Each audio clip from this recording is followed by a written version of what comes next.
À la campagne, dans une ferme, les parents ne voulant pas que leur fils un peu niais, un peu nigaud, mais ils veulent pas que leur fils aille avec d'autres filles que celles des fermes avoisinantes. Et donc, bah, ils lui ont toujours, ils lui ont expliqué qu'il fallait pas qu'il touche aux filles, parce qu'il va à l'école, à la ville, qu'il fallait pas toucher aux filles parce que les filles, elles avaient des dents dans le sexe et qu'elles pouvaient mordre, que ça pouvait faire très mal.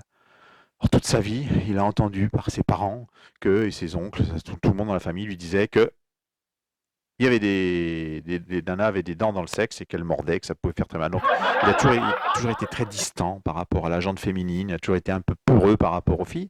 Mais à l'école, il y a quand même des nanas qui le trouvent mignon parce que le gars est très très mignon, il est très mignon, mais il fuit les nanas, quoi. Puis un jour, il y en a une, elle fait une soirée, une boum, et puis donc il y va parce que son père l'a autorisé à y aller. Alors il y va en lui disant attention, hein, n'oublie pas, elles ont des dents, le sexe, faut pas toucher, hein. Donc là, il est à la soirée, et puis dans son coin tout seul, là. Et puis voilà, il attend que ça se passe. Puis il y a une nana qui s'approche, qui le chope, qui dit oh, t'es trop mignon. Il va dans une chambre, et puis elle lui dit allez, viens, viens, viens, t'es trop mignon, j'ai trop envie de toi. Allez, viens, regarde, fais-moi l'amour, vas-y. Et là, il est dans son coin, il dit non, non, non, non, non, j'ai pas envie que tu me mordes. Et là, il dit quoi? Que je te morde? Oui, j'ai pas envie que tu me mordes. Mais je vais pas te mordre. Mais si, je sais, dans ton sexe, il y a des dents et tu vas me mordre. Alors la nana, elle éclate de rire, elle éclate de rire. Mais non, il n'y a pas de dents. Qu'est-ce que tu me racontes là? Alors elle se met à poil, elle écarte bien les jambes, puis elle dit mais viens voir, tu vas voir, il n'y a pas de dents là. Qu'est-ce que tu me racontes? Il dit si, si, je sais, on me l'a dit, il y a des dents, il y a des dents là-dedans, il y a des dents, je veux pas que tu me mordes. Elle lui dit mais viens voir, viens, viens, viens. Eh bien, je m'écarte encore plus les jambes, viens voir, il n'y a pas de dents. Et alors là, il s'approche doucement, il regarde, et puis il dit ah ouais, il s'approche tout doucement parce qu'il a peur, il regarde, puis il fait ah bah oui, t'as raison, il n'y a pas de dents. Bah, oh, bonjour l'état des gencives, hein. Donc il rentre chez lui, sans rien dire à son père, et puis il dit à son père sexuellement, ouais, je sais pas trop quoi faire, je grandis, il faudrait peut-être que je sache quoi faire. Alors le père, il a une idée, il lui achète une poupée gonflable, il lui dit tiens, voilà, je t'ai acheté une poupée gonflable, et ben écoute, t'essayes de deviner ce qu'on peut faire avec une femme avec une poupée gonflable. Alors le gamin, il monte dans la chambre avec la poupée gonflable, et puis d'un seul coup, il y a un grand bruit, une détonation, et puis là, il y a le père qui rentre ouvre la porte de la chambre pour se demander ce qui se passe, et il voit son fils qui est à poil, tout tremblant. Il dit qu'est-ce qui se passe? Il dit bah j'ai une idée, j'étais sur la poupée gonflable, je savais pas trop quoi faire, alors j'ai une idée, j'ai voulu lui mordiller le téton, et ben d'un seul coup, j'ai pas pourquoi, elle a pété, elle est partie en sifflant par la fenêtre. J'ai pas tout compris là. Il dit bon ben dans ce cas-là, ce que tu vas faire, tu vas aller à la porcherie là, et puis tu regardes comment ils font les cochons, et puis tu prends une truie, puis tu essayes de faire pareil, hein? Ah ben d'accord, d'accord. Donc le gamin il y va, puis à ce coup il entend une père qui entend une cochon qui braille, une truie qui braille. Alors il va vite, vite, vite dans la porcherie. Là, il voit son fils qui est en train d'essayer de retourner une truie. Il dit bah, pourquoi tu la tournes la truie? Il dit parce que moi je voudrais l'embrasser sur la bouche. Et le père il dit bon, on va pas s'en sortir, on va pas s'en sortir. Bon, tu sais quoi, au fond du jardin, il y a un arbre, là, il y a un arbre avec un trou dans l'arbre. Bah, tu te mets la zigounette dans l'arbre et puis tu bouges. D'accord? Tu vas voir, c'est pareil. Ok? Bon, puis bonne nouvelle. Puis là, il voit son fils qui passe avec une voisine, la Gertrude, voisine. Oui, il dit, bon là, ça va bien se passer avec la Gertrude. Là. Ouh là, ça y est, petit gars, il sait faire maintenant sexuellement. Hein. Ouh, oui, il est bien là.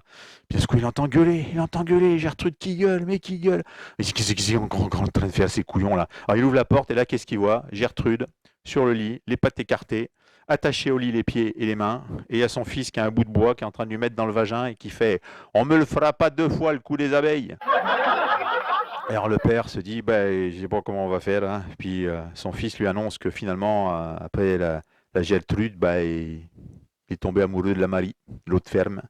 Puis il voudrait bien se marier. Alors ils organisent les fiançailles, le mariage, tout. Et puis le jour même, il dit, mais papa, mais je sais pas comment on va faire pour la nuit de noces. Et le père lui dit, bah, pour la nuit de noces, j'ai une idée. J'ai réservé une chambre à l'hôtel. Comme ça, vous allez tous les deux tranquilles. Puis la nature, c'est bien fait, ça va bien se passer, t'inquiète pas. D'accord? D'accord, papa. Le mariage a lieu. Et la nuit de noces, le soir, le père, il dit, bah voilà, t'as la chambre pour toi. Moi, je rentre à la ferme. S'il y a un problème, tu m'appelles. Il est à peine arrivé à la ferme. Il y a le téléphone qui sonne. Qu'est-ce qu'il disait? Ben, papa, c'est moi. Ben, on est sur le lit avec la Marie. Et puis, ben, on fait quoi? Il dit, ben, vous vous déshabillez tous les deux, vous mettez à poil sur le lit, puis la nature, elle est bien faite, ça va se faire. Oh, ben, merci, papa, merci, papa. Puis il raccroche. Le téléphone ressonne quelques secondes après. Alors, c'est quoi? Mais papa, on est tous les deux tout nus sur le lit, là, avec la Marie, mais après, on fait quoi? Mais ils sont niais, ces deux-là, mais ils sont niais. Bah, avec tes mains, tu fais tu la caresses avec tes mains, comme ça, puis la nature, elle est bien faite, ça va bien se passer, hein. Ah, mais c'est bon, puis il raccroche. Quelques minutes après, le téléphone sonne. Qu'est-ce qu'il y a encore? Mais c'est moi, papa. Mais écoute, eh ben, on s'est dit tout, on a fait comme t'as dit, hein, on est tous les deux tout nus sur le lit. Après, j'ai fait des caresses avec les mains et tout. Bah, oui, bah, après, on fait quoi? Et là, le père qui est exaspéré, qui fait, ben après, moi, je sais pas, moi, bah écoute, bah, t'as qu'à la lécher là où elle fait pipi, hein, tu verras bien, la nature, c'est bien fait, ça va bien se passer, puis hop, ça raccroche, et là, plus de nouvelles. Alors le père, il s'endort, puis le matin, il se réveille, très tôt, très, très tôt, le paysan, il se lève très tôt, hein, donc, et c'est bien d'ailleurs, hein, et puis il va vite, vite, vite à l'hôtel, et puis là, il arrive, il y a le SAMU, les pompiers, les gendarmes, il y a les secours. Ben, qu'est-ce qui se passe? Ben, il dit, bah, on vient d'être appelé là, ça fait déjà 2 heures qu'on est là, quelques heures qu'on est là. Bah, on est en train d'essayer de sauver un mec là qui a la tête coincée dans les chiottes. Et le père lui dit, ah oui, ben, c'est moi ma faute, je lui ai dit qu'il fallait qu'il lèche là où elle fait pipi. Ouais. Puis il y a une autre version, c'est que la dernière fois quand on le rappelle, au lieu de lui dire qu'il faut lécher où elle fait pipi, il lui fait, bah t'as qu'à lui faire mal avec ce qui te sert à faire le pipi. Fais-lui mal avec ce qui te sert à faire le pipi, tu vas voir, ça va faire bien se passer la nature. Pareil, plus d'appel. Le lendemain, pareil, il arrive. Et puis secours, et là il dit mais c'est quoi, qu'est-ce qui se passe? Ben là on est en train d'essayer de sauver une nana, on sait pas pourquoi, le mec il lui a défoncé la tronche avec un pot de chambre. Voilà. Vous penserez à moi à l'occasion d'un prochain mariage ou d'un passage à la campagne. Merci.